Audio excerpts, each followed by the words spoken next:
Greetings, Coaster Fanatics! Welcome out to another Fan Facts The Ride. Let's do one of the newest roller coasters I've ridden, Goliath. That's Six Flags Over Georgia. So of course I'm going to start with facts, then my overall experience, then my recommendation, and what is my score. And the score will now be 1, 2, 3, 4, or 5 stars. So here we go. We're going to start with the facts. Here we go. So Goliath opened on April 1st, 2006 at a cost of about $20 million, which is about average for most B&M roller coasters, especially the hypercoasters. Its height is actually just barely making it a hypercoaster at 200 feet with a drop of about 175 feet. And that is due to the it drops over a building or drops over the pathway, about both. So that is a reason why the drop isn't as tall as some other hypercoasters. The maximum speed of this roller coaster is about 70 miles an hour, and that's about after the drop, maybe after the other airtime hill as well. And the total length of this roller coaster is 4,480 feet of track. And the duration of this ride is about 3 minutes and 30 seconds. Now remember, that is including the time when you leave the station to the time you enter back into the station. Of course, since this is a hypercoaster, there's not really any inversions on this ride.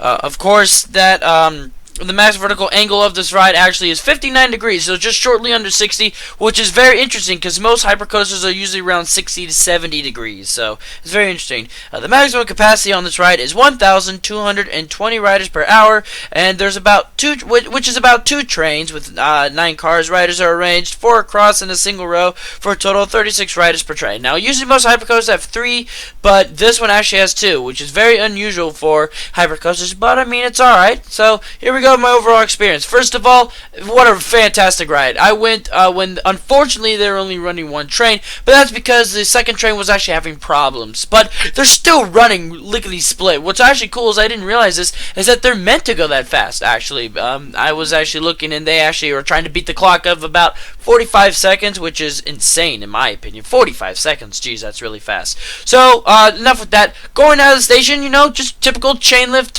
turn. To be honest, this is actually a good color scheme. I do like actually the color scheme for this style of Goliath. It actually kind of works. What doesn't work is the Looney Tune character theming, but, you know, it's Six Flags, we're gonna, you know, pass it by. So then you go into the drop, and let me tell you, the drop is alright. It's nothing to shout at or anything. It's actually a nice drop. I mean, it's, you know, normal hypercoaster drop, but it's very quick. Let me tell you, it's very quick, but in that's the 175 feet right there.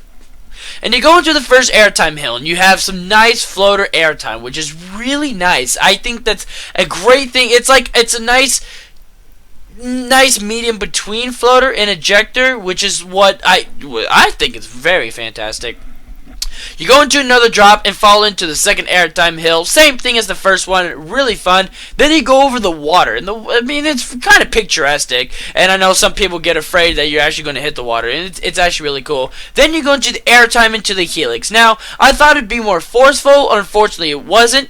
But it still provided airtime, which I did like. So, of course, you also get some nice positive G's on the Helix. Then you exit out of the Helix, hit some trims that actually don't really work, I guess, because I don't all the 3 times I rode Goliath, I did not hear or feel any trims in that general area. Then we go into that airtime hill, and by golly, the airtime just gets more and more intense. And then we get into like the horseshoe bank turn, really fun. And then the climax, in my opinion, for Goliath, the triple airtime hills, and whoa, they are insane. Just, in my opinion, ejector airtime, just up and down, up and down. Then you go into the final turn with another final airtime to enter into the brake run.